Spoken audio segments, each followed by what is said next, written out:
The morning sun filtered softly through the half-open blinds, casting long stripes across the kitchen floor. Sophie Lane stirred her coffee absent-mindedly, staring out the window at the quiet street. The aroma of freshly baked bread lingered in the air, a faint reminder of how ordinary life could feel even when everything was a mess inside. At 28, Sophie had a life that looked orderly from the outside. She worked as a project manager at a mid-sized marketing firm, managing campaigns, deadlines, and client expectations with ease. To her colleagues, she was the reliable one, the level-headed professional who always had solutions. But at home, Sophie's life was far from simple. Her parents, Patricia and Richard Lane, were the kind of people who loved openly, but sometimes judged harshly. They adored Sophie's younger sister, Ella, a 23-year-old musician with a natural charm that made her the center of attention in any room. While Sophie quietly handled her responsibilities, Ella thrived in the spotlight, effortlessly winning praise and admiration. For most of her life, Sophie had been the quiet, dependable daughter. She didn't mind it. She valued peace over recognition. But a few months ago, life threw a curveball that changed everything.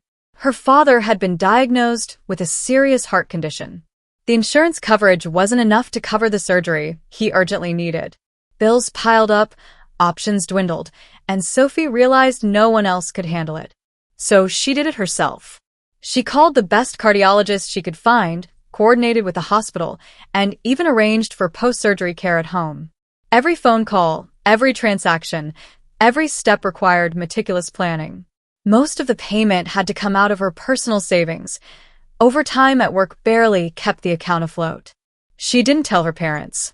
She didn't tell anyone but Ella, trusting her younger sister to keep the secret. Sophie remembered that day vividly. She had sat in her cramped apartment after finishing the hospital paperwork, hands trembling as she transferred the final payment. Relief washed over her, mingled with exhaustion. She'd saved her father's life. No one would ever know. Except, apparently, Ella had decided the world should. It all came to a head one Sunday evening. The family had gathered for their usual dinner. The aroma of roasted chicken and herbs filled the dining room. Sophie kept her head down, silently nibbling on her plate while Ella perched confidently at the other end of the table, her posture perfect, her smile soft and composed. "You've got to be kidding me." Patricia's voice sliced through the hum of conversation. "Ella is the one who saved your father's health. She's the one who paid for his surgery. Why would you try to take that away from her?" Sophie froze, fork midway to her mouth. Across from her, Ella sat with that infuriatingly calm expression, the kind that could convince anyone she was the angel of the family. Sophie's chest tightened. She wanted to scream, to throw the truth into the middle of the room and watch it land like a bomb. "My name is Sophie Lane," she finally said, her voice measured but firm. "I'm the one who handled all the arrangements. I paid for Dad's surgery. Ella, she didn't do anything." The room went silent. Richard's brow furrowed, confusion flickering across his face. Ella gasped, her hands pressed lightly to her chest as if Sophie's words had physically wounded her. "Sophie, how could you say that?" Ella's voice trembled, perfectly controlled, almost convincing. "I thought we were supposed to protect the secret." Patricia's eyes narrowed, and she leaned forward. Sophie, stop this. You're trying to ruin what Ella did for us. You're being jealous." Jealous. That word cut deeper than any insult ever could. Sophie's hands curled into fists beneath the table. How could they accuse her of jealousy when all she had done was save the life of the man she loved most in the world? Ella's gaze softened with calculated pity. "You don't even have proof. Think about it, Sophie. Why would you pay for something that big in cash? It doesn't sound like you. Maybe you're just upset because you want the recognition for once." Patricia's sigh was exasperated, almost like she was speaking to a child throwing a tantrum. "Ella has always been thoughtful," she said. "And you, Sophie, sometimes it feels like you just can't be happy for your sister." Sophie could barely hold back her anger. She wanted to leap across the table, shake them awake, make them see the truth, but she didn't. Instead, she let the words simmer inside her, hot and heavy, until they felt like they might consume her. In the weeks that followed, the tension escalated. Family dinners became minefields. Each time Patricia or Richard praised Ella, Sophie felt the walls of her own home close in tighter. Whispers behind her back from relatives and neighbors didn't help. Sophie began to avoid gatherings, making excuses to skip weekends, claiming work or fatigue. Every visit to her grandparents' house felt like walking through a gauntlet of judgmental glances and hushed comments. Only Rachel, her best friend, saw the storm inside her. Over late-night calls and bottles of wine, Sophie poured out her frustration, her exhaustion, her heartbreak. Rachel listened patiently, her voice calm but firm. "You did something selfless, Sophie," Rachel said. "They don't see it, but that doesn't make it any less real. None of this is your fault." Sophie nodded, clinging to her words like a lifeline. It didn't erase the pain, but it offered a tiny sliver of hope. Then came the message. It appeared on her phone in the early hours of a rainy Thursday. The screen lit up with Ella's name. Sophie hesitated, thumb hovering over the notification. It had been months since they had spoken directly, and every instinct screamed that answering could be dangerous. But curiosity, and something buried deep in her heart, made her swipe open the message. "Hey, Sophie. I need your help. Please. It's important." Sophie's stomach twisted. The sister who had lied, manipulated, and taken credit for her sacrifice now needed her. For a fleeting moment, anger flared hotter than ever. Then another thought took hold. Perhaps this was her chance to see the truth laid bare, finally, and maybe, just maybe, turn the tables. She let Ella's message sit for a few hours before replying. "What kind of help?" she typed, her fingers stiff with tension. "Be specific. I'm not in the mood for games." Ella's response was almost instantaneous. "I'm struggling financially. I can't cover my rent or pay my bills. I didn't want to ask anyone else. You're the last person I can turn to. Please, Sophie." Sophie leaned back in her chair, closing her eyes. The irony of it all was suffocating. The golden child, adored by everyone, had reached the bottom, and now she had to come to the one she had wronged the most. She typed back with deliberate coldness. "Fine. Come over tomorrow. We'll talk. But this time, you follow my rules." The next afternoon, Ella arrived, looking nothing like her usual polished self. Her hair was in a messy bun, her hoodie faded and wrinkled. The confident aura was gone. She hesitated at the door, eyes wide and pleading, as Sophie stepped aside to let her in. I didn't know who else to turn to," Ella admitted, voice trembling. "I've messed up everything." Sophie crossed her arms, unwavering. "Then you need more than money," she said. "You need to face the consequences of your choices. And yes, I can help, but only if you're serious about fixing this mess yourself." Ella's shoulders slumped. She nodded, finally showing the cracks in her facade. Over the next hour, Sophie laid down the rules. No more lies, no more manipulation, no more playing the victim. She would guide Ella to manage her finances, organize her life, and make amends, but only if Ella committed fully. As Ella absorbed the instructions, the enormity of her actions seemed to hit her. Sophie watched silently, a mixture of vindication, anger, and cautious hope settling over her. For the first time, Sophie felt a sense of control, a weight lifting from her chest. The battle wasn't over. The family, the lies, the hurt, it all still lingered. But she had taken the first step toward reclaiming her life and, perhaps, giving Ella the chance to redeem herself. The days after Sophie's first confrontation with Ella were quiet, but the silence felt heavier than any argument. Sophie went through her routines almost mechanically, each step weighted with the knowledge that her family still believed the lie. At work, she buried herself in spreadsheets, emails, and client presentations, trying to distract herself from the gnawing ache inside. Even her coworkers noticed a subtle tension in her usually calm demeanor. Ella, meanwhile, seemed untouchable. She moved through the house with a practiced ease, her charm magnified by the praise she now received at every turn. Patricia and Richard spoke of her endlessly, recounting the story of how Ella single-handedly arranged Dad's surgery to anyone who would listen. Sophie's heart sank each time she overheard their conversations, each word twisting like a knife. One Thursday evening, Sophie came home from work to find her parents in the living room, chatting with Ella about a thank-you note she supposedly sent to the hospital staff. They were laughing, reminiscing about how thoughtful and organized Ella had been during the entire ordeal. Sophie's stomach churned, and she fought the urge to interrupt, to demand they stop spreading the false narrative. She walked past them quietly, heading straight to her room. The walls felt smaller than usual, closing in around her as the laughter echoed through the hall. For a moment, she considered leaving, escaping to a hotel or a friend's apartment just to breathe. But she stayed, gripping the doorknob until her knuckles turned white. That night, Sophie called Rachel. The phone rang twice before her friend picked up, her voice bright but concerned. "Sophie? What's wrong? You sound off." Sophie exhaled sharply. "It's them, Rachel.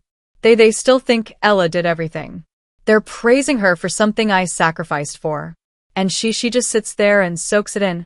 I can't take it anymore." Rachel's voice softened. I know it hurts. But remember, you did the right thing. You saved your dad. You made the choice to protect him, to handle it. That's real, and it matters, even if they can't see it right now." Sophie nodded, even though Rachel couldn't see her. "I know, but it feels like everything I've done is invisible. Like my life, my efforts, my sacrifices, they don't matter. And Ella, she's getting all the credit." Rachel's pause was comforting in its patience. "Then don't let her have it. You'll get your chance, Sophie. And when you do, you'll do it on your terms. Right now, focus on surviving. On being yourself. Don't let their blind admiration for her take away your peace." Sophie hung up the phone and stared at the ceiling, trying to convince herself that Rachel was right. But even as she repeated the words in her mind, a simmering anger refused to be ignored. The following weekend brought another family gathering, this time at her grandparents' house. Sophie had debated skipping it entirely, but part of her wanted to witness the ongoing praise firsthand, to see the truth she knew hidden in plain sight. Her grandparents' living room smelled of cinnamon and old books, a familiar comfort that failed to calm the knot in her stomach. Ella was already there, chatting animatedly with Sophie's cousins, her laughter easy and natural. Patricia and Richard sat nearby, beaming with pride. Sophie perched on the edge of a couch, trying to remain invisible. But every word Ella spoke seemed carefully crafted to draw admiration. Sophie caught snippets of her conversation. "I just wanted to make sure Dad had everything he needed. It felt like the right thing to do. I didn't think much about it, just wanted him to be okay." Her mother's eyes glistened with unshed tears. "Ella, you have such a good heart. We're so proud of you. You really saved your father." Sophie's chest tightened. She wanted to leap across the room, shout, reveal the truth in one explosive sentence, but she didn't. Instead, she sat there, her hands clenched tightly in her lap, forcing herself to breathe. The evening dragged on with endless rounds of praise for Ella. Sophie's father mentioned her dedication and thoughtfulness at least 3 times, and each time, Sophie felt herself shrink further into the couch cushions. When the cousins asked about the surgery, Ella recounted the story effortlessly, ensuring she was the center of attention. Sophie could see the subtle glances, the admiration in everyone's eyes, the way they leaned closer when she spoke. It was suffocating. Finally, Sophie excused herself under the pretense of grabbing a drink. She wandered into the kitchen, her hands shaking as she poured water into a glass. The kitchen was quiet, the soft hum of the refrigerator the only sound. She pressed her forehead to the cool counter, letting herself breathe for a few moments. Rachel's words echoed in her mind. Don't let their blind admiration for her take away your peace. But peace was a distant memory. Over the next few weeks, the tension escalated. Family gatherings became increasingly unbearable. Sophie found herself making excuses, work deadlines, urgent meetings, small emergencies, anything to avoid sitting through another round of false praise. Even when she attended, she stayed silent, careful not to give Ella the satisfaction of an argument. Ella, on the other hand, seemed to thrive on the attention. She had become even more charming, even more meticulous in her storytelling. Every dinner, every phone call, every interaction was another performance, and everyone, parents, grandparents, extended family, was utterly captivated. Sophie's frustration grew with each passing day. She found herself replaying every detail in her mind, the hours she spent researching hospitals, negotiating payments, making arrangements for post-surgery care. All of it dismissed, invisible, credited to someone else. Then came the whispers.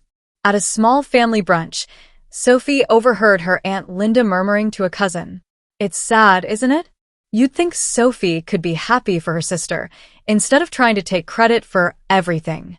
Sophie's stomach dropped. Her aunt barely made eye contact, as if trying to minimize confrontation, but the words were loud enough to echo in Sophie's mind. She felt a sudden surge of disbelief, anger, and betrayal. Ella had poisoned the well so thoroughly that even her relatives assumed Sophie was the jealous one. Sophie left the brunch early, her chest tight and eyes burning. On the drive home, she gripped the steering wheel so hard it ached. Every red light felt like a personal test. Every passing car, every pedestrian, was a reminder of how isolated she felt. That night, Sophie called Rachel again. Over a bottle of wine and the soft glow of her apartment lamp, she finally let herself speak freely. "I don't know what hurts more," she said, voice cracking. "That Ella could do this to me, or that my parents and the rest of the family would believe her without question." Rachel listened quietly, nodding with patient understanding. "It's not your fault, Sophie. None of it. You did something selfless, and they couldn't see it. That's on them, not you." Sophie leaned back, taking a shaky breath. Her thoughts wandered to Ella, who had transformed from a sister she could confide in to a symbol of deceit. Yet even in her anger, a tiny spark of hope remained, hope that the truth would come out one day. She didn't yet know when or how, but she knew she couldn't stay silent forever. The next family dinner arrived like a storm on the horizon. Sophie knew it would be impossible to avoid the tension any longer. The quiet weeks had been unbearable, a constant ache pressing against her chest. The whispers, the sideways glances, the endless praise for Ella, it all had to stop. That Sunday evening, Sophie arrived at her parents' house with a mixture of dread and determination. The familiar smell of roasted chicken and garlic filled the air, but tonight, the scent didn't bring comfort. It was suffocating. She stepped into the dining room, noticing her parents, grandparents, and Ella already seated. Her grandparents offered polite smiles, but there was a stiffness to their posture she hadn't seen before. Even they seemed uncertain, caught in the gravity of the tension Sophie had tried to avoid for months. Ella sat at the head of the table, radiant as ever, or at least, that's what she wanted everyone to believe. She noticed Sophie's entrance and gave a small, calculated smile, tilting her head slightly. Sophie's stomach twisted, a mix of anger and disbelief. Her mother, Patricia, glanced nervously between the two sisters. "Sophie, glad you could make it," she said, her voice strained with an almost imperceptible tension. Sophie gave a curt nod, taking her seat. She could feel Ella's eyes on her, and it made her skin crawl. For months, Ella had manipulated the narrative, allowing Sophie to be painted as the jealous, ungrateful one. And now, finally, Sophie was ready to confront it. As everyone began to serve the food, Sophie's hands curled into fists beneath the table. Her heart pounded like a drum in her chest. She took a deep breath, then spoke, her voice steady but sharp. "Actually, I think it's time the truth comes out," Sophie said. Ella froze mid-bite, her fork hovering in the air. The room went silent, every eye turning to Sophie. Patricia's lips pressed together, her brows knitting in confusion. Richard leaned forward, frowning. Sophie's gaze locked on Ella. "I was the one who arranged Dad's surgery," she continued. "I paid for everything. The hospital, the post-op care, every penny." Ella did not. For a moment, no one moved. Then, as if on cue, Ella's face contorted into the perfect mask of shock. She pressed a hand to her chest, eyes wide. Sophie, how could you say that? Her voice trembled, laced with feigned hurt. Patricia's voice rose, sharp and defensive. Sophie, that's ridiculous. Ella has always been thoughtful. She was the one who helped us. Why would you try to take that away from her? Richard's expression mirrored his wife's. He shook his head slowly. There's no need to make this a competition. We all know Ella did her best. You don't need to fight for our attention, Sophie. Sophie felt her hands clench tighter. This isn't about attention, she said, her voice rising despite her efforts to stay calm. It's about honesty. Ella is taking credit for something she didn't do, and it's not right. Ella's lips curled into a patronizing smile. Sophie, you don't even have proof. You want us to believe you just left money and handled everything? That doesn't sound like you. Honestly, it feels like you're just trying to ruin it because you're jealous. The words landed like a slap. Sophie's mother frowned, uncertainty flickering across her face. Her father's jaw tightened, but he remained silent, seemingly unwilling to challenge Ella. Sophie realized then that no matter what she said, they had already constructed a version of reality in which she was the villain. Her chest burned with a mix of anger and despair.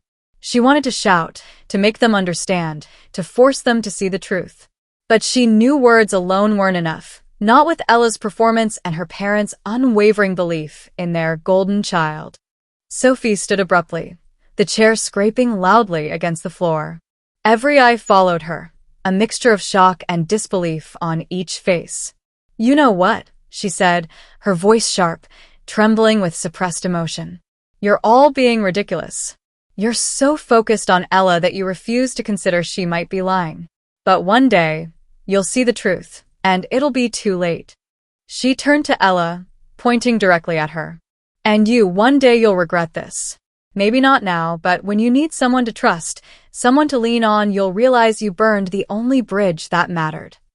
Sophie didn't wait for a response. She grabbed her bag, her heart pounding, and walked out of the house, slamming the door behind her.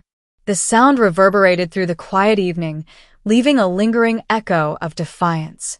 The weeks that followed were some of the hardest Sophie had ever faced.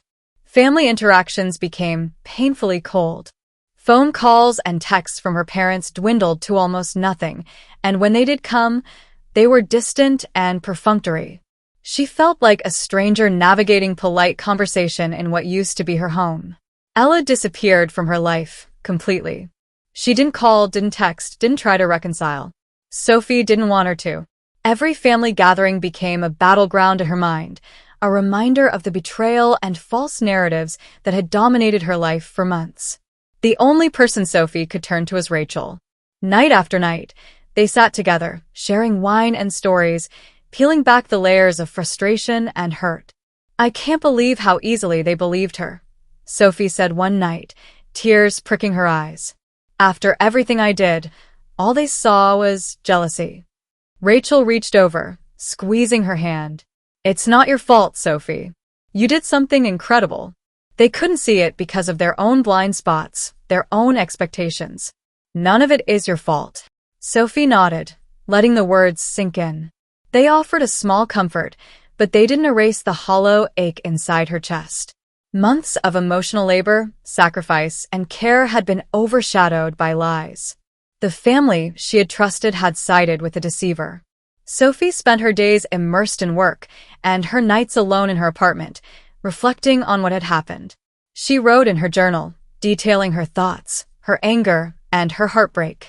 Each entry became a small act of reclamation, a way to assert that her reality, the truth, still existed, even if no one else recognized it. Her life continued, but the shadow of Ella's betrayal lingered. Family events were avoided whenever possible. Sophie found solace in small routines, a morning jog through the quiet streets, coffee at the corner cafe, long calls with Rachel, and hours spent immersed in projects that demanded focus. Yet, even in solitude, a spark of hope remained. Deep down, Sophie knew that truth had a way of revealing itself eventually. The weight of lies was heavy, but it was not indestructible. And one day, she believed justice, of a sort, would find its way back to her. Weeks passed, and the cold tension in Sophie's life finally started to settle into a dull rhythm. The emotional roller coaster of betrayal, dismissal, and isolation had left her weary, but there was also a quiet determination brewing inside her. She refused to allow the lies to define her or dictate her future. Then, one evening, her phone buzzed on the coffee table. Sophie's heart skipped a beat when she saw the sender, Ella. Months had passed without a word, and the timing of this message felt almost surreal. She hesitated, staring at the screen, thumb hovering over the reply button. The message was simple, yet heavy with desperation. Sophie, I really need to talk to you. It's important. Please. Sophie's first instinct was to ignore it. After everything, she didn't owe Ella anything. But a part of her, the part that still held on to the hope of justice, knew that this might be the chance to finally set things right. She paused, weighing her options carefully. Then she typed back, "What is it about?" Almost instantly, Ella replied, "I'm struggling financially and I don't know where else to turn. Please, Sam, just hear me out." Sophie's first reaction was bitter laughter. The sister who had thrown her under the bus was now begging for help. It was almost poetic in its irony. She thought about all the times she had been dismissed, all the family dinners where Ella had soaked in praise that wasn't hers, and felt her anger flare. Yet, somewhere deep down, Sophie recognized an opportunity, not just for revenge, but for closure. She typed back with measured coldness. "Fine. Come over tomorrow. But this time, you play by my rules." The next afternoon, Ella arrived at Sophie's apartment. She looked nothing like the poised, perfect sister everyone adored. Her hair was tied back in a messy bun, her hoodie worn and faded, and her face pale and drawn. Sophie almost felt a flicker of sympathy, but she pushed it aside. This was not a time for feelings, it was a test. "I don't know where else to go," Ella admitted as Sophie stepped aside to let her in. She slumped onto the edge of the couch, hands fidgeting nervously. Sophie crossed her arms, keeping her tone firm. "So, you've exhausted all your options, and now I'm your last resort?" Ella nodded slowly. "Yes. I didn't want to involve Mom and Dad. I couldn't go to anyone else. Please, Sam, I need help." Sophie's eyes narrowed. "After everything you've done? After lying, taking credit for something that was mine? You expect me to just bail you out?" Ella's shoulders sagged, her voice barely above a whisper. "I know. I don't deserve it. I didn't know what else to do." Sophie leaned back, studying her sister. Anger and hurt wrestled with a strange twinge of pity. This was the sister who had ruined her life for months, yet now she was vulnerable, dependent, forced to face consequences. Sophie realized this was her chance, not just to help Ella, but to reclaim her own voice and power. "No," Sophie said firmly. "I'm not giving you money. Not after what you've done. But I will help you if you're willing to take responsibility. We'll go over your finances, make a plan, and fix this together. But only if you're serious." Ella's head snapped up, eyes wide. I am. I promise, Sam. I'll do whatever it takes. I didn't know how to ask before." Sophie exhaled slowly, feeling a small weight lift. This wasn't forgiveness, it wasn't forgetting, but it was a step toward reclaiming control over the chaos Ella had created. Days later, a family dinner was arranged, and Sophie arrived with a quiet sense of determination. This time, she was prepared, not to argue, but to witness the moment of truth. The house smelled of Patricia's pot roast, a comforting scent that somehow felt different now. The family gathered, and Sophie's grandparents, usually warm and inviting, watched her with a mixture of hope and curiosity. Ella was unusually quiet, her hands folded in her lap. Sophie could see the anxiety flickering across her face, the tension in her shoulders. This was the moment she had been waiting for. The room fell silent as Ella took a shaky breath and began to speak, tears streaming down her face. I can't keep lying anymore," she confessed. "The $10,000 wasn't from me. It was from Sophie. She's the one who made everything possible for Dad. I took credit because I wanted to feel special, more loved, more appreciated. I panicked when she tried to tell the truth, and I lied again. I didn't think about the hurt it would cause her or all of you. I'm so sorry, Sam. Sophie felt a whirlwind of emotions, vindication, relief, and an odd ache of sadness. Finally, the truth was out. The family's stunned silence was deafening. Patricia was the first to speak, her voice thick with emotion. Sophie, we were so blind. We never considered that you might have been telling the truth. We doubted you, and it was unfair. I'm so sorry. Richard nodded, his face pale with guilt. We should have trusted you, Sam. We didn't. We failed you. Even her grandparents' eyes glistened with unshed tears. The weight of Ella's deception had finally lifted, and the family had no choice but to face the truth. Sophie sat back, taking it all in. She felt a mix of exhaustion and relief. The apology didn't erase the months of hurt, but it was a start. She had endured, stood her ground, and reclaimed her truth. Later, Sophie called Rachel. It's finally done, she said, her voice a mixture of fatigue and satisfaction. Ella admitted everything, and Mom and Dad, they apologized. It's a start. Rachel smiled through the phone. You did it, Sophie. You stood your ground, waited for the right moment, and now the truth is out. How do you feel?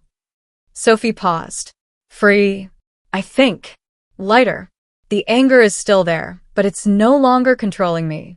I feel like I can finally move forward. Not for them, not for Ella, but for me. And she meant it. Months later, the family slowly began to rebuild. Ella faced the consequences of her actions, but Sophie remained firm in her boundaries. She helped her sister regain stability, not through charity, but through guidance and accountability. In the process, Sophie realized the most important thing wasn't recognition from her family or vindication from Ella. It was her own peace. For the first time in years, Sophie felt she could breathe. She had faced betrayal, endured disbelief, and navigated the wreckage of lies. But she emerged stronger, wiser, and in control of her own life. And that, she decided, was enough.